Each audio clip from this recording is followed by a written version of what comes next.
This is K.M. Weiland, and you're listening to the 145th episode of the Wordplay Podcast. There's nothing more frustrating than sitting down to edit a completed manuscript only to have your bubble of anticipation pop with the realization that this thing stinks.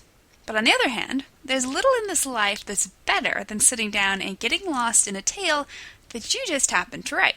Of course, as parents of said enthralling tale, we're always more susceptible to its charms than is the average reader, but it's still an encouraging sign. I've been engaging in just such enjoyment in my initial cleanup edit of Dreamlander. With the exception of a few minor baubles, it's come together just as I hoped it would. So, that big whoosh of air you hear? That's my sigh of relief and contentment. Is your character talking the talk instead of walking the walk? The latest post in the video series on my blog points out the problem of too much talking and not enough doing within your story. You can watch the video on my blog at wordplay-kmweiland, that's weiland.blogspot.com. New videos are posted every Wednesday. And now, I hope you enjoyed this week's podcast, The Secrets of Story Structure Part 9, the third act.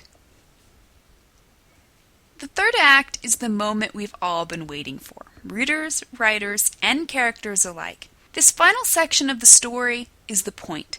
It's what we've been building up to all this time.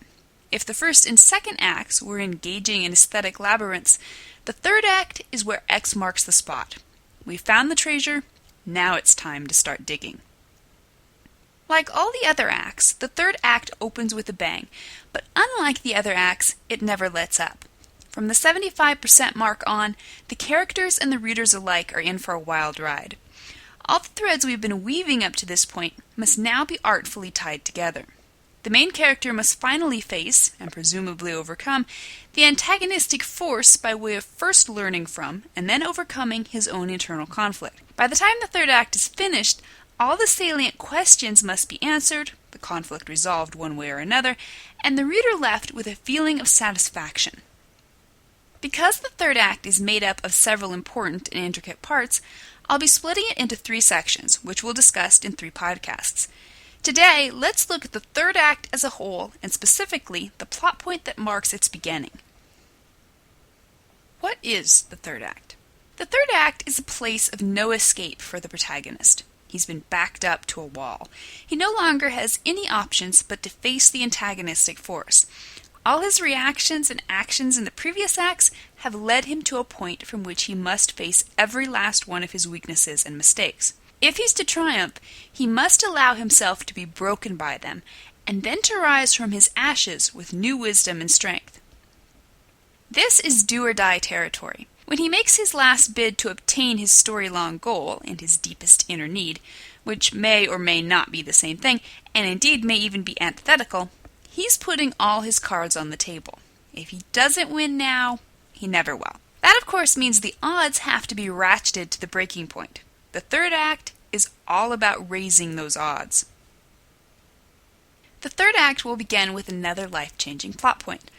This plot point, more than any of those that have preceded it, will set the protagonist's feet on the path toward the final conflict in the climax. From here on in, your clattering dominoes form a straight line as your protagonist hurtles toward his inevitable clash with the antagonistic force. The third act, as a whole, is full of big and important scenes. So by comparison, its opening plot point is often less defined than the plot points that mark the first and second acts. However, its thrust must be just as adamant.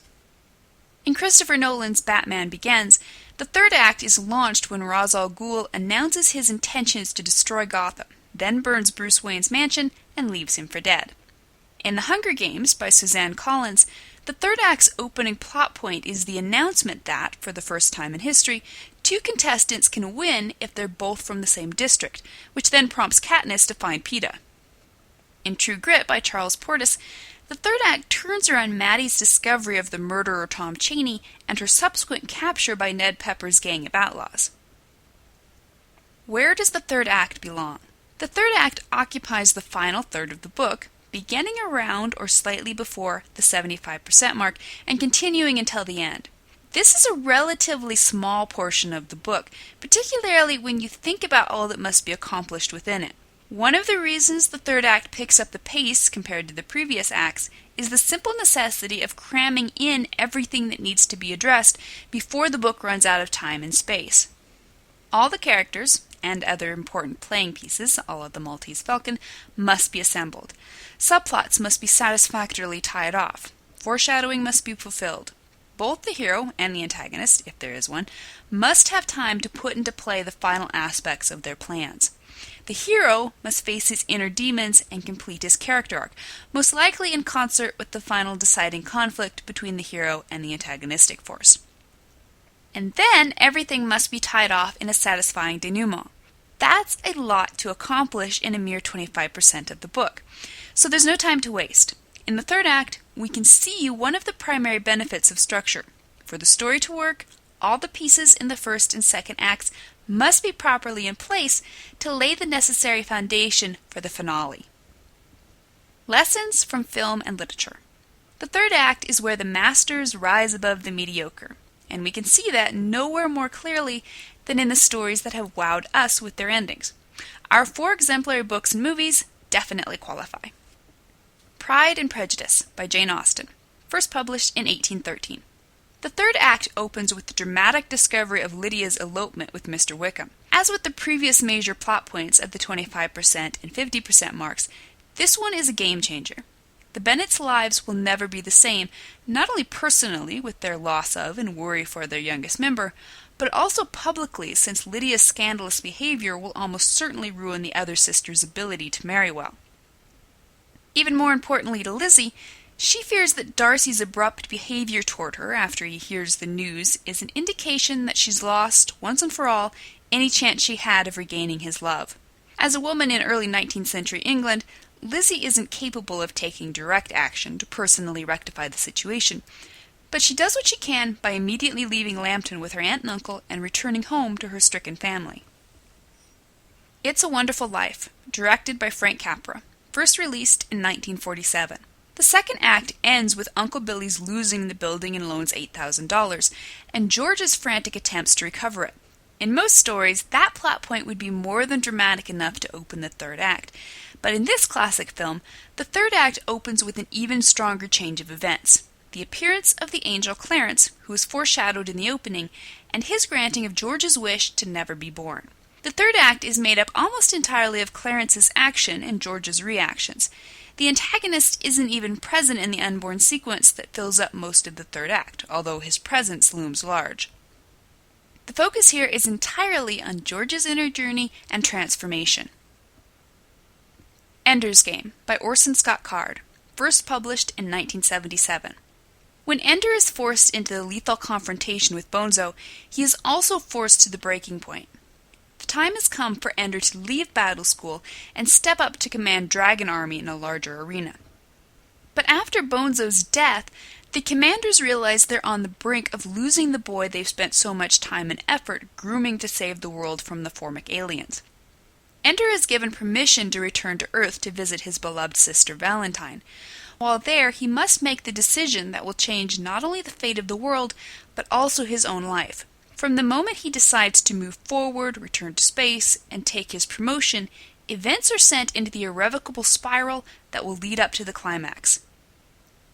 Master and Commander, The Far Side of the World, directed by Peter Weir, first released in 2004.